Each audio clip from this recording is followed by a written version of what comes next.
नमस्कार, मी अमोल मोरे आणि आपण पाहतात बीज डंका पैसा पुराण या आपल्या विशेष बिझनेस बुलेटिनमध्ये आपलं मनपूर्वक स्वागत। आजच्या विशेष बुलेटिनमध्ये आपण जाणून घेणार आहोत भारताची आर्थिक मजबूत होत चाललेली ऊर्जा सुरक्षा, सरकारी तेल कंपन्यांनी ग्राहकांना दिलेला लाखो कोटी रुपयांचा दिलासा, निष्क्रिय ईपीएफ खात्यांमध्ये अडकलेले हजारो कोटी रुपये, युद्धानंतर दुबईमध्ये भारतीय गुंतवणूकदारांसाठी निर्माण झालेली मोठी संधी आणि अमेरिकेचे राष्ट्राध्यक्ष डोनाल्ड ट्रम्प यांच्या मेम कॉईनवरून निर्माण झालेला नवा आर्थिक वाद। चला तर मग सुरुवात करूया आजच्या सर्वात महत्त्वाच्या बातमीने। अमेरिका इराण संघर्षामुळे काही महिन्यांपूर्वी जागतिक तेल बाजारात निर्माण झालेल्या अनिश्चिततेनंतर भारताने अत्यंत वेगाने परिस्थितीवर नियंत्रण मिळवले आहे। मोठ्या प्रमाणावर कच्च्या तेलाची आयात करून भारताने आपला तेल साठा पुन्हा एकदा वाढवला असून तो आता जवळपास गेल्या वर्षातील सर्वोच्च पातळीवर पोहोचला आहे। ही केवळ आकडेवारी नाही तर भारताच्या ऊर्जा सुरक्षेच्या दृष्टीने अत्यंत महत्त्वाची घडामोड मानली जाते। जागतिक ऊर्जा बाजारावर लक्ष ठेवणाऱ्या केपलर या संस्थेच्या आकडेवारीनुसार जून महिन्याच्या अखेरीस भारतातील कच्च्या तेलाचा साठा 104 दशलक्ष बॅरल इतका होता। अवघ्या 2 महिन्यांपूर्वी म्हणजे एप्रिल अखेरीस हा साठा 90.5 दशलक्ष बॅरल इतका खाली आला होता। म्हणजेच केवळ 2 महिन्यात या कालावधीत भारताने तब्बल 13.5 दशलक्ष बॅरल अतिरिक्त तेल साठे जमवले आहेत। यामागील सर्वात मोठं कारण म्हणजे मोठ्या प्रमाणावर करण्यात आलेली तेलाची आयात, विशेषतः रशियाकडून विक्रमी प्रमाणात कच्चे तेल आयात करण्यात आले। गेल्या काही वर्षात भारताने रशियन कच्च्या तेलाचे मोठ्या प्रमाणावर वापर हे सुरू केले आहे। तुलनेने कमी दरात उपलब्ध असलेले हे तेल भारतीय रिफायनऱ्यांसाठी फायदेशीर ठरत आहे।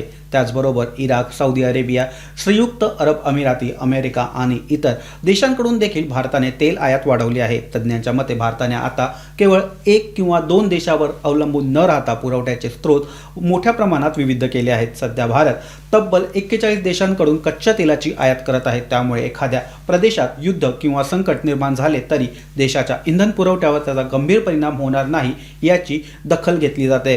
भारत हा जगातील 3ऱ्या क्रमांकाचा सर्वात मोठा कच्च्या तेलाचं आयात करणारा देश आहे। देशाच्या एकूण गरजेपैकी सुमारे 85% अधिक तेल आयातीवर अवलंबून असतं। त्यामुळे आंतरराष्ट्रीय बाजारातील प्रत्येक चढ उताराचा परिणाम भारतावर हा पाहायला मिळतो। कच्च्या तेलाच्या किमती वाढल्या की पेट्रोल आणि डिझेल, एलपीजी, विमान इंधन, वाहतूक खर्च आणि महागाई याच्यावरही परिणाम दिसून येतो। याच पार्श्वभूमीवर भारताने धोरणात्मक तेल साठा वाढवण्यावर विशेष भर दिला आहे। विशाखापट्टणम, मंगळुरू, पाडुरू येथे धोरणात्मक साठे आधीच कार्यरत आहेत। भविष्यात या साठवण क्षमतेत आणखी वाढ करण्याचे नियोजन केले जात आहे। ऊर्जा क्षेत्रातील तज्ज्ञ सांगतात की मोठा तेल साठा म्हणजे केवळ इंधन उपलब्ध असणे एवढाच त्याचा अर्थ नसतो। अशा साठ्यांमुळे देशाला जागतिक संकटाचा सामना अधिक सक्षमपणे करता येतो। होर्मुझ समुद्रधुनीत अडथळे निर्माण झाले, समुद्री वाहतुकीवर परिणाम झाला किंवा तेल उत्पादक देशांनी उत्पादन कमी केले तरी देशांतर्गत इंधन पुरवठा काही काळ सुरळीत ठेवणे हे शक्य होणार आहे। दरम्यान जागतिक बाजारात अजून देखील पूर्ण स्थिरता आलेली नाही। पश्चिम आशियातील तणाव, ओपेक प्लस देशांचे उत्पादन निर्णय, चीनमधील मागणी, अमेरिकेतील आर्थिक परिस्थिती आणि डॉलर विनिमय दर यावर तेलाच्या किमती अवलंबून आहेत। त्यामुळे भारताने साठा वाढवण्याबरोबरच आयातीचे विविधीकरण करण्याचे धोरण देखील कायम ठेवले आहे। विश्लेषकांच्या मते भारताने योग्य वेळी मोठ्या प्रमाणात तेल खरेदी करून दीर्घकालीन दृष्टीने महत्त्वाचा निर्णय घेतला आहे। भविष्यात जागतिक बाजारात पुन्हा अस्थिरता निर्माण झाली तरी भारताची तयारी यापेक्षा अधिक मजबूत असते। एकूणच पाहता वाढलेला कच्च्या तेलाचा साठा, विविध देशांकडून सुरू असलेली आयात, सरकारचे दीर्घकालीन नियोजन यामुळे भारताची ऊर्जा सुरक्षा आणखी मजबूत होत असल्याचं स्पष्ट दिसून येत आहे। ऊर्जा सुरक्षेच्या या सकारात्मक बातमीनंतर आता वळूया अशाच एका विषयाकडे ज्याचा संबंध थेट तुमच्या खिशाशी आहे। कारण जागतिक बाजारात तेल महाग झाल्यानंतर भारतात पेट्रोल आणि डिझेलचे दर मोठ्या प्रमाणात का वाढले नाहीत, त्यामागे सरकारी तेल कंपन्यांनी नेमका किती मोठा आर्थिक भार उचलला जाणून घेऊया पुढच्या बातमीत। पश्चिम आशियातील संघर्षामुळे आंतरराष्ट्रीय बाजारात कच्च्या तेलाच्या किमतीमध्ये मोठी वाढ झाली होती। अशा परिस्थितीत अनेक देशांमध्ये इंधनाचे दर हे वाढले होते, महागाईने वेग घेतला आणि सर्वसामान्य नागरिकांवरील आर्थिक भार हा वाढला। मात्र भारतात परिस्थिती काहीशी वेगळी राहिली, कारण सरकारने आणि सरकारी तेल विपणन कंपन्यांनी ग्राहकांवर भार टाकण्याऐवजी स्वतः मोठा आर्थिक फटका सहन करण्याचा निर्णय घेतला। केंद्रीय पेट्रोलियम आणि नैसर्गिक वायू मंत्री हरदीप सिंग पुरी यांनी दिलेल्या माहितीनुसार सरकारी तेल कंपन्यांनी ग्राहकांना दिलासा देण्यासाठी तब्बल 2.19 लाख कोटी रुपयांचा आर्थिक भार हा उचलला आहे। एप्रिल ते जून 2026 या तिमाहीत पेट्रोल, डिझेल आणि एलपीजीच्या विक्रीमध्ये कंपन्यांनी सुमारे 1.88 लाख कोटींची अंडर रिकव्हरी केली। यामध्ये मागील वर्षातील LPGवरील नुकसान जोडल्यास हा आकडा 2.19 लाख कोटींवर पोहोचतो. प्रत्यक्षात आर्थिक तोटा सुमारे 74,781 कोटी इतका नोंदवण्यात आला आहे. यामागील कारण समजून घेणे अत्यंत महत्त्वाचे आहे. कच्चे तेल हे आंतरराष्ट्रीय बाजारातून डॉलरमध्ये खरेदी केले जाते. त्यानंतर ते शुद्धीकरण, वाहतूक, साठवण, वितरण आणि कर यांचा खर्च त्यामध्ये जोडला जातो. त्यामुळे जागतिक बाजारात तेल महाग झालं की त्याचा परिणाम अंतिम इंधनाच्या किमतीवर होतो. मात्र सरकारने उत्पादन शुल्कातील कपात आणि कंपन्यांच्या माध्यमातून ग्राहकांवरील भार मर्यादित ठेवण्याचा प्रयत्न केला. त्यामुळे अचानक मोठी दरवाढ ही टळली असून महागाईवर देखील काही प्रमाणात नियंत्रणात मिळवण्यात आले. यावेळी दर कपातीबाबत सुरू असलेली चर्चा देखील हरदीप सिंह पुरी यांनी थांबवली आहे. सध्या पेट्रोल आणि डिझेलचे दर तातडीने कमी करण्याची वेळ आलेली नसल्याचं त्यांनी स्पष्ट केलं. कारण सध्या विकले जाणारे इंधन हे 2 महिन्यापूर्वी महाग दराने खरेदी केलेल्या कच्च्या तेलापासून तयार झाले आहे. त्यामुळे आंतरराष्ट्रीय बाजारात दर कमी झाले असले तरी त्याचा परिणाम देशांतर्गत बाजारात दिसण्यासाठी काही वेळ हा लागणार आहे. ऊर्जा क्षेत्रातील तज्ज्ञांच्या मते भारताने गेल्या काही वर्षात ऊर्जा सुरक्षिततेसोबतच इंधनाच्या किमती देखील शक्य तितक्या स्थिर ठेवण्यावर भर दिला. त्यामुळे जागतिक संकटाचा संपूर्ण भार सामान्य नागरिकांवर पडलेला नाही. सरकारी तेल कंपन्यांनी ग्राहकांवरील आर्थिक भार कमी करण्यासाठी घेतलेला या निर्णयामुळे जागतिक बाजारातील अस्थिरताचा फटका भारतीय ग्राहकांना तुलनेने कमी बसला. मात्र अर्थव्यवस्थेशी संबंधित आणखी एक महत्त्वाचा मुद्दा आता समोर आला आहे. तो म्हणजे देशातील कोट्यावधी नोकरदारांच्या मेहनतीच्या पैशाशी संबंधित. प्रत्येक महिन्याला पगारातून कपात होणारा भविष्य निर्वाह निधी म्हणजेच EPF हा अनेकांच्या आयुष्यातील सर्वात मोठा आर्थिक आधार असतो. पण त्याच निधीबाबत समोर आलेली माहिती अनेकांना धक्का देणारी आहे. देशभरातील लाखो कर्मचाऱ्यांच्या भविष्य निर्वाह निधीचा तब्बल 9,330 कोटी रुपयांचा निधी अजूनही निष्क्रिय खात्यांमध्ये अडकून पडला आहे. माहितीचा अधिकार अर्थात RTI अंतर्गत मिळालेल्या माहितीनुसार हा मोठा खुलासा समोर आला आहे. 30 मार्च 2026 पर्यंत देशात 30.91 लाख निष्क्रिय EPF खाती असल्याचं समोर आलं असून त्यामध्ये हजारो कोटी रुपयांचे रक्कम वर्षानुवर्षा वापरविना पडून आहे. विशेष म्हणजे या रकमेची तुलना अनेक राष्ट्रीय प्रकल्पांशी केली जात आहे. एका भारतीय तंत्रज्ञान संस्थेचा म्हणजेच IIT उभारणीसाठीचा सध्याच्या खर्चाचा सुमारे 2.934 कोटी रुपयांचा खर्च येतो. त्या हिशोबाने निष्क्रिय EPF खात्यांमध्ये अडकलेल्या पैशातून तब्बल 3 नवीन IIT उभारता येऊ शकतात. यावरून निधीचे आर्थिक महत्त्व किती मोठे आहे याची कल्पना येते. आता प्रश्न असा पडतो की एवढी मोठी रक्कम निष्क्रिय कशी होते? यामागे अनेक कारणं आहेत. अनेक कर्मचारी नोकरी बदलल्यानंतर नवीन EPF सुरू करतात, मात्र जुन्या खात्यातील रक्कम हस्तांतरित करत नाही. काही जण परदेशात नोकरीला जातात आणि जुने खाते विसरून जातात. काही कर्मचाऱ्यांच्या निधनानंतर त्यांच्या वारसांना त्या खात्याची माहिती नसते. अनेक वेळा आधार, पॅन, बँक खाते किंवा EYC माहिती अद्ययावत नसल्यामुळे पैसे अडकून राहतात.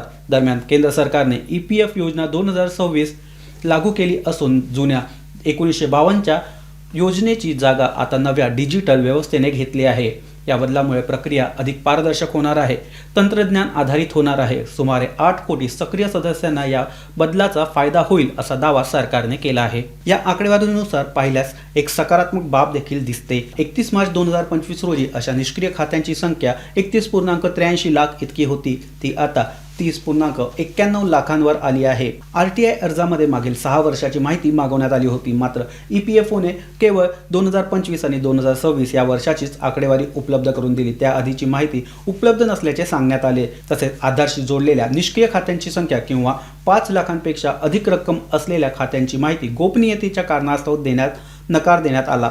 दरम्यान या समस्यावर तोडगा काढण्यासाठी EPFOने ऑटो क्लेम सेटलमेंट प्रक्रिया सुरू केली आहे. सुरुवातीला कमी रकमेच्या दाव्यांपासून ही सुविधा करण्यात येणार आहे. भविष्यात मोठ्या रकमेच्या दाव्यांचा देखील यामध्ये समावेश केला जाणार.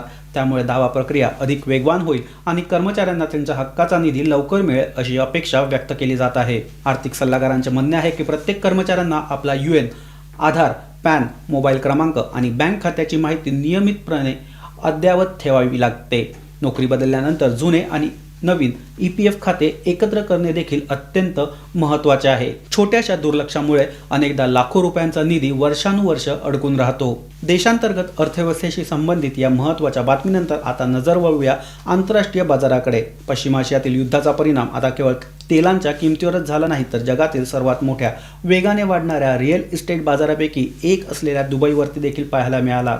मात्र जिथे काही संकट दिसत होते तिथे भारतीय गुंतवणूकदारांना मोठी संधी दिसली.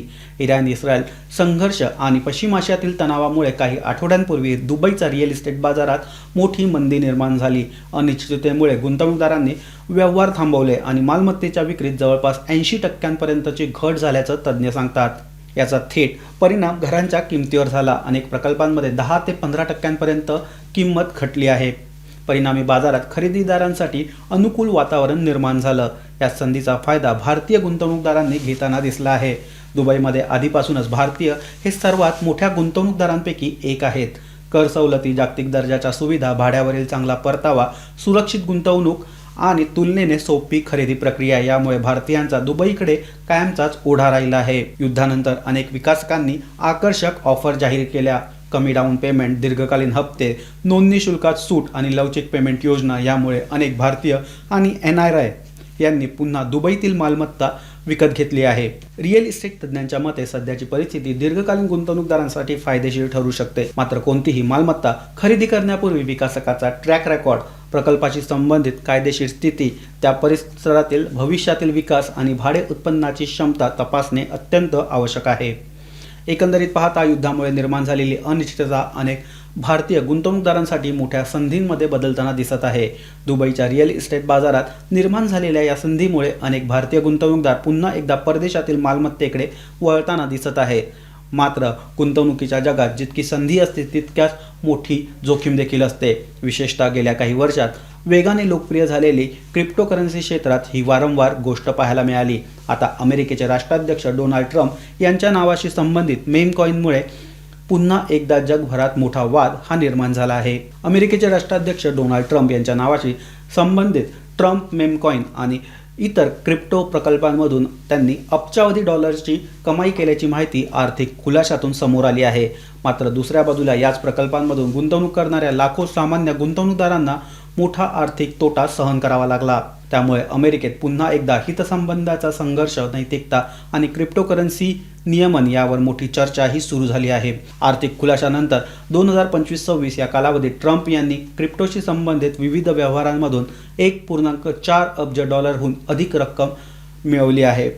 या उत्पन्नामध्ये Trump ma'am coin, world liberty financial या क्रिप्टो उपकरणातील टोकन विक्री, परवाना करार आणि डिजिटल मालमत्तांमधून मिळवलेल्या उत्पन्नाचा समावेश असल्याचं सांगितलं जात आहे. विशेष म्हणजे ट्रम्प यांच्या नावावर वापर करून तयार करण्यात आलेले मेम कॉईनने सुरुवातीला बाजारात मोठी उत्सुकता निर्माण केली होती. सोशल मीडियावर त्याची मोठ्या प्रमाणावर चर्चा झाली. ट्रम्प समर्थकासह अनेक किरकोळ गुंतवणूकदारांनी या कॉईनमध्ये मोठ्या प्रमाणावर पैसे गुंतवले. अनेकांनी या कॉईनची किंमत आणखी वाढेल आणि मोठा नफा मिळेल अशी अपेक्षा व्यक्त केली होती. सुरुवातीच्या काळात या कॉईनच्या किमतीमध्ये मोठी वाढ झाली. काही गुंतवणूकदारांना चांगला नफा देखील झाला. मात्र त्यानंतर बाजारातील परिस्थिती झपाट्याने बदलली. नफा वसुली ही सुरू झाली. मागणी कमी झाली आणि काही महिन्यातच या मेम कॉईनच्या किमतीत 95 ते 98% घसरण झाल्याचं विविध बाजार विश्लेषकांनी नमूद केलं आहे. परिणामी लाखो किरकोळ गुंतवणूकदारांचे मोठे नुकसान झाले. अनेकांनी आपल्या आयुष्यभराच्या बचतीचा भाग या मेम कॉईनमध्ये गुंतवला होता. किंमत घसरल्यानंतर त्यांची गुंतवणूक जवळपास संपुष्टात आली. पुन्हा क्रिप्टो क्षेत्रातील तज्ज्ञांच्या मते मेम कॉईन्स हे पारंपरिक गुंतवणुकीसारखे नसतात. त्यामागे कंपनीची मालमत्ता, नफा, व्यवसाय किंवा आर्थिक कामगिरी यासारखा मजबूत पाया नसतो. त्यांची किंमत बहुतांश वेळा सोशल मीडिया ट्रेंड, प्रसिद्ध व्यक्तीचा प्रभाव आणि गुंतवणूकदारांच्या भावनावर अवलंबून असते. त्यामुळे अशा गुंतवणुकीमध्ये जोखीम अत्यंत जास्त असते. या प्रकरणामुळे अमेरिकेतील विरोधी पक्षाने ट्रम्प यांच्यावर जोरदार टीका केली आहे. राष्ट्राध्यक्ष पदावर असताना स्वतःच्या नावाशी संबंधित डिजिटल मालमत्तांमधून आर्थिक फायदा मिळवणे हा हितसंबंधाच्या संघर्षाचा गंभीर विषय असल्याचा आरोप करण्यात आला आहे. सार्वजनिक पदावरील व्यक्तीने स्वतःच्या लोकप्रियतेचा वापर आर्थिक फायद्यासाठी करू नये अशी मागणी अनेक कायदेतज्ञांनी केली आहे. दुसरीकडे व्हाईट हाऊसने हे सर्व आरोप फेटाळून लावले आहेत. ट्रम्प यांच्या मालमत्तेचे व्यवस्थापन स्वतंत्र पद्धतीने केले जात असल्याचा दावा त्यांच्याकडून करण्यात आला. तसेच त्यांच्या वैयक्तिक गुंतवणुकीचा सरकारी निर्णयाशी कोणताही संबंध नसल्याचं प्रशासनाने म्हटलं आहे. या प्रकरणामुळे अमेरिकेत क्रिप्टोकरन्सी नियमन अधिक कठोर करण्याची मागणी पुन्हा एकदा जोर धरू लागली आहे. सार्वजनिक पदावरील व्यक्तीने स्वतःच्या नावाचा डिजिटल टोकन्स किंवा मेम कॉईन्स लॉन्च करण्यावर स्पष्ट नियम असावेत अशी मागणी देखील पुढे येत आहे. आगामी काळात अमेरिकन काँग्रेसमध्ये या संदर्भात अधिक चर्चा होण्याची शक्यता व्यक्त केली जात आहे. एकूणच पाहता ट्रम्प मेम कॉईन या प्रकरण पुन्हा एकदा स्पष्ट केलं आहे की डिजिटल अर्थव्यवस्थेत संधी जितकी जास्त आहे तितकीच जोखीम देखील जास्त आहे. त्यामुळे कोणताही आर्थिक निर्णय घेताना माहिती, संयम, योग्य नियोजन यासारख्या गोष्टींना प्राधान्य देणे गरजेचं आहे. तर मित्रांनो, आजच्या पैसा पुराण या विशेष बिझनेस बुलेटिनमध्ये आपण अनेक महत्त्वाच्या आर्थिक घडामोडींचा सविस्तर आढावा घेतला. भारताने वाढवलेल्या कच्च्या तेलाचा साठा आणि अधिक मजबूत होत चाललेली ऊर्जा सुरक्षा, जागतिक बाजारात तेल महाग होत असतानाही ग्राहकांना दिलासा देण्यासाठी सरकारी तेल कंपन्यांनी सहन केलेला आर्थिक भार, निष्क्रिय EPF खात्यामध्ये अडकलेले कोट्यावधी रुपये आणि त्यासाठी सुरू असलेल्या नवीन डिजिटल सुधारणा, युद्धाच्या पार्श्वभूमीवर दुबईच्या रिअल इस्टेट बाजारात भारतीय गुंतवणूकदारांनी निर्माण केलेली संधी आणि अमेरिकेतील ट्रम्प कॉईनवरून सुरू झालेला अब्जावधी डॉलरचा आर्थिक वाद, या सर्व घडामोडीतून एक गोष्ट स्पष्ट होते: आजची अर्थव्यवस्था ही केवळ उद्योग, शेअर बाजार किंवा सरकारपुरती मर्यादित राहिलेली नाही. जगाच्या कोणत्याही कोपऱ्यात घडणारी घटना काही तासातच तुमच्या खिशावर, तुमच्या गुंतवणुकीवर किंवा तुमच्या भविष्यातील आर्थिक निर्णयावर परिणाम करू शकते. त्यामुळे योग्य माहिती, अचूक विश्लेषण आणि वेळेवर घेतलेले निर्णय हेच आर्थिकदृष्ट्या सक्षम राहण्याचे सर्वात मोठे साधन आहे. आजचं हे विशेष बुलेटिन तुम्हाला कसं वाटलं हे आम्हाला कमेंट करून नक्की सांगा. व्हिडिओ आवडला तर लाईक करा, तुमच्या मित्रपरिवारांसोबत शेअर करा आणि बीज डंका चॅनलला सबस्क्राईब करून बेल आयकॉन दाबायला विसरू नका.